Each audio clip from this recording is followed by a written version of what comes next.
Haleluya, haleluya, haleluya. Shalom warga kerajaan. Senang sekali kembali berjumpa dengan saudara. Dimanapun saudara berada, doa saya kiranya setiap kita tetap sehat dan tetap dalam pemeliharaan Raja kita yang sempurna. Haleluya. Nah, saudara terkasih dalam Tuhan, masih serial tentang keuangan. Ya, saya ingin membahas satu kata, yaitu krisis. Haleluya. Saudara, kalau kita berbicara soal keuangan, kita tidak suka dengan yang namanya krisis tentunya ya. Sebab krisis keuangan adalah di mana sebuah kondisi tidak pernah ada yang diimpikan oleh setiap kita tentunya ya. Atau ada di antara saudara pendengar yang pernah bermimpi ingin mengalami krisis secara keuangan? Haleluya, saya rasa nggak ada ya saudara. Nah, saudara terkasih dalam Tuhan, tapi ya dalam kehidupan kita, realita yang kita hadapi, seringkali kita diperhadapkan untuk mau ya melewati masa-masa kita diizinkan melewati krisis-krisis dalam kehidupan ini. Bahkan saudara terkasih dalam Tuhan, kadang-kadang kita nggak mencari krisis-krisis itu datang dalam kehidupan kita. Contoh ya, kalau kita melihat menarik mundur sedikit, bagaimana sejak tahun 2020 pandemi coronavirus itu masuk ke seluruh dunia saudara. Dan itu berdampak kepada keuangan ya global. Dan bahkan dampaknya itu masih sampai hari ini saudara terkasih dalam Tuhan. Waktu baru terjadi itu boom. Negara superpower yang besar bahkan seperti Amerika. Ya, dalam sebuah artikelnya dalam Washington Post tanggal 26 Maret tahun 2020 menyebutkan kurang lebih ada 3,3 juta orang Amerika itu menjadi pengangguran. Saudara, itu adalah badai krisis yang luar biasa saudara. Dan saudara terkasih dalam Tuhan, sampai hari ini pemulihan demi pemulihan terjadi bukan hanya di Amerika tapi di setiap negara, termasuk di negara kita saudara. Walaupun ya kita juga mendengar tahun depan kondisinya juga saudara terkasih dalam Tuhan masih banyak yang harus ya kita persiapkan untuk menghadapi masa-masa juga yang mungkin juga berat dalam melangkah secara keuangan di dunia ini. Nah, tapi saudara terkasih dalam Tuhan, sebagai anak Tuhan, saya cuma mau memberikan kita tips. Ya, waktu kita menghadapi krisis dalam kehidupan ini, sebetulnya bagaimana kita supaya bisa melewatinya itu dan kita bisa menang dari setiap krisis yang terjadi. Sebetulnya Alkitab sudah banyak menceritakan krisis-krisis yang terjadi ya dari tokoh-tokoh Alkitab yang hidup di zaman yang lebih dulu daripada kita. Mungkin metode krisisnya saja yang berbeda karena zamannya berbeda.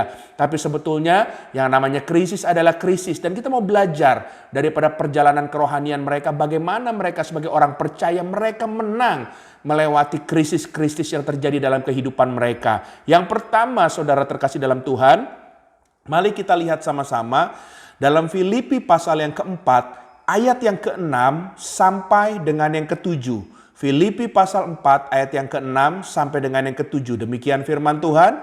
Janganlah hendaknya kamu khawatir tentang apapun juga, tetapi nyatakanlah dalam segala hal keinginanmu kepada Allah dalam doa dan permohonan dengan ucapan syukur.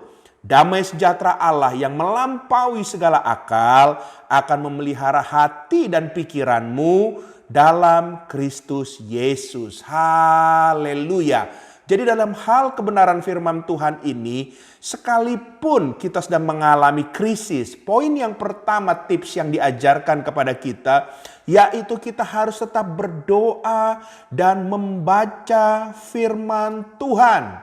Yang setuju boleh sama-sama dimanapun saudara berada katakan amin.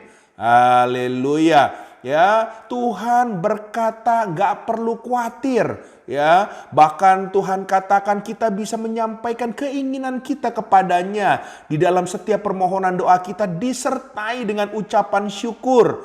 Nah, saudara terkasih dalam Tuhan, makanya kita harus membangun hubungan terus-menerus sama Tuhan kita di dalam doa kita. Utarakanlah seluruh isi hati saudara kepada Tuhan. Entah itu soal kebutuhan saudara, boleh. Entah soal ketakutan saudara, boleh. Entah soal harapan saudara, boleh. Atau bahkan mungkin saudara belajar terbuka sama Tuhan dan memang harus terbuka tentang situasi finansial Anda yang sedang kurang baik. Boleh saudara terbuka sama Tuhan. Ya, apapun itu, doakanlah secara spesifik dan terus berdoa dengan iman percaya kepada Tuhan. Dan saya percaya jika Anda ya hidup benar dan berdoa ya dengan hal-hal yang baik, dengan percaya kepada Tuhan, dengan niat yang baik, saya percaya bahwa Tuhan akan mendengar doa saudara dan menjawabnya dari surganya yang kudus. Haleluya, haleluya. Hal yang kedua yang saya ingin sampaikan bagaimana kita ya mempunyai tips dalam mengalami masa-masa krisis. Hal yang kedua, mari kita lihat sama-sama dalam Yesaya pasal 55 ayat yang kedua. Yesaya 55 ayat yang kedua. Demikian firman Tuhan. Mengapakah kamu belanjakan uang untuk sesuatu yang bukan roti dan upah jeripayahmu untuk sesuatu yang tidak mengenyangkan? Dengarkanlah aku, maka kamu akan memakan yang baik dan kamu akan menikmati sajian yang paling lezat. Saudara terkasih dalam Tuhan, salah satu langkah nyata untuk kita mengatasi krisis finansial pribadi kita adalah dengan cara mengetatkan anggaran hidup kita. Ya, jadi saudara harus perketat budget saudara. Dengan cara apa? Saudara harus belajar menyusun prioritas dalam hidup saudara. Ya, jika selama ini kita sering merogoh seenaknya uang untuk kita keluarkan untuk hal-hal yang tidak penting, saudara terkasih dalam Tuhan, buat nongkrong, ngopi, ya hal-hal yang gak penting, belanja ini, belanja itu, lapar mata. Saudara, ini saatnya saudara harus belajar lebih bijak ya untuk mengelola keuangan tersebut. Gunakanlah keuangan saudara untuk hanya membeli kebutuhan utama saudara yang sebagai prioritas terlebih dahulu, bukan keinginan. Haleluya. Ya,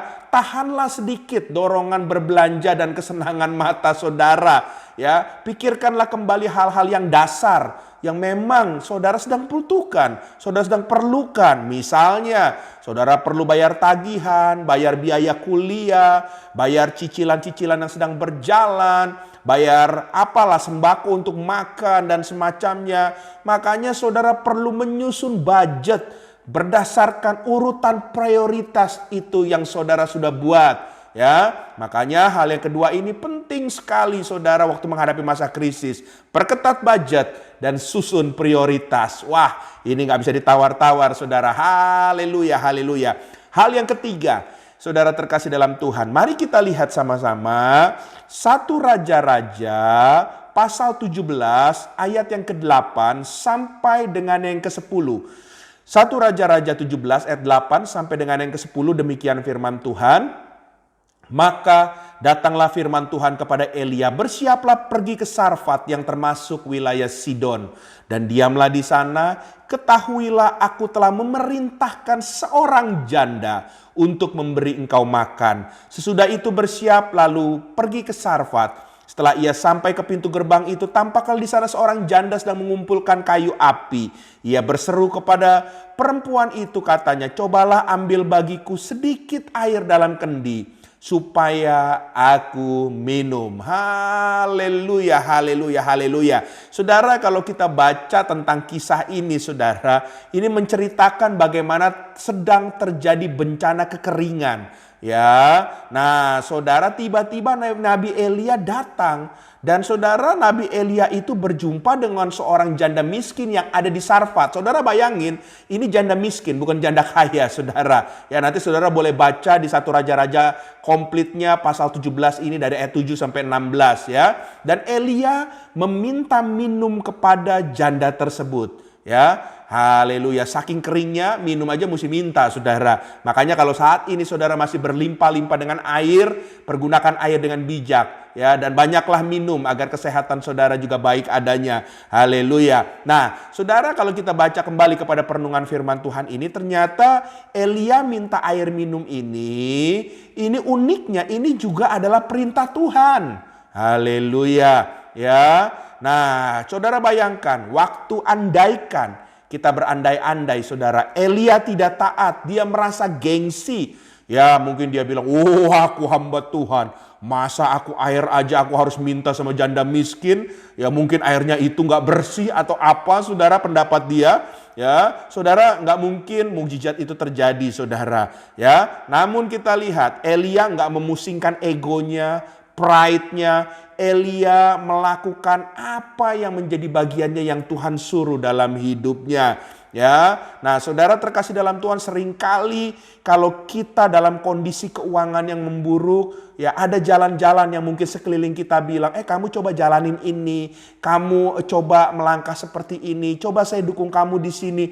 Kita seringkali tawar-menawar dan kita bilang, enggak, ini bukan bagian saya, ini saya nggak bisa, ini saya A, ini saya B, ini C. Sebelumnya ya kita memang nggak pernah coba itu dan kita nggak pernah mau mencoba juga. Ya, padahal ada yang membukakan jalan. Saudara, itu cuman karena egonya kita.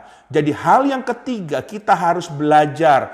Tuhan bisa pakai siapapun juga, tapi kita juga harus mau menekan egonya kita. Haleluya. Kalau kita sedang diproses, jangan banyak gengsi, jangan banyak ego, saudara terkasih dalam Tuhan. Mana yang Tuhan bukakan terlebih dahulu, kerjakan itu dengan setia.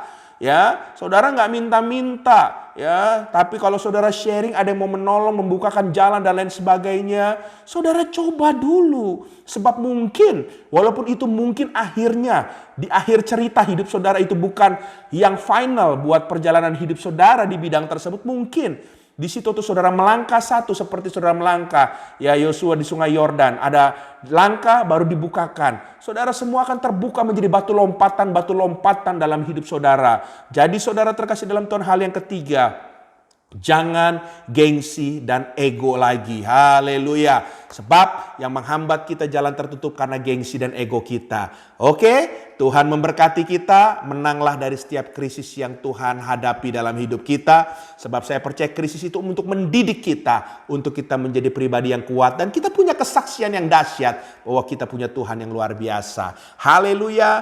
Tuhan memberkati. Izinkan saya berdoa buat saudara. Tuhan, hamba berdoa dimanapun saudara-saudara kami berada yang mendengar program ini. Kalau hari ini sedang ada mengalami krisis, firman Tuhan telah mengajarkan, kiranya Engkau menolong kami untuk melakukan. Dan kami percaya dengan iman, di saat kami melakukan firman Tuhan, maka tangan Tuhan yang dahsyat akan bekerja membukakan tingkap langit, memberkati kami, membukakan jalan-jalan, dan mengangkat kami dari krisis menuju kemuliaan yang datang dari Tuhan. Dalam nama Yesus, haleluya, amin.